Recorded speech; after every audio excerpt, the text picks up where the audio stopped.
ఫలానా ముఖ్యమంత్రి కోసం పనిచేసిన ఐఏఎస్లు ఐపీఎస్లు వీళ్ళ కేసులు, వాళ్ళ మీద పడిన కేసులు, వాళ్ళు జైలుకి వెళ్ళడాలు, ఇవన్నీ మనం తెలుగు రాష్ట్రాల్లో కూడా చాలాసార్లు చూసాం.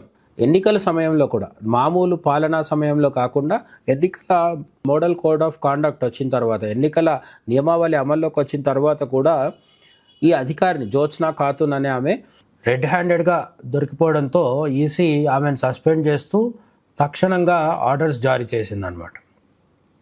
ఆమెపై వెంటనే క్రమశిక్షణ చర్యలు తీసుకోవాలని బెంగాల్ చీఫ్ సెక్రటరీని కూడా ఎన్నికల కమిషన్ ఆర్డర్ చేసింది. పదవి నుండి తొలగింపు.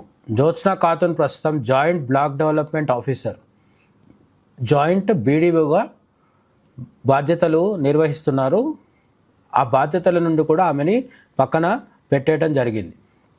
కొత్త అధికారి నియామకం, ఆమె స్థానంలో వేరొకరిని నియమించాలని, ఆ రిపోర్టును వెంటనే పంపాలని ఈసీ రాష్ట్ర ప్రభుత్వాన్ని కోరింది. మామూలుగా 5 రాష్ట్రాల ఎన్నికలు జరుగుతున్నప్పటికీ బెంగాల్ చాలా సీరియస్ అలిగేషన్స్ వల్ల వార్తల్లో న్యూస్లో ఉంటూ వస్తుందన్నమాట. మమతా బెనర్జీ నుంచి మొదలుపెట్టి టీఎంసీలో ఉండే చిన్నపాటి కార్యకర్త వరకు అందరూ కూడా ఓటర్లని బతిమాలి ఓట్లు వేయించుకోవడం పక్కన పెడితే భయపెట్టి బెదిరించి ఓట్లు వేసుకునే పరిస్థితి దాకా వచ్చింది.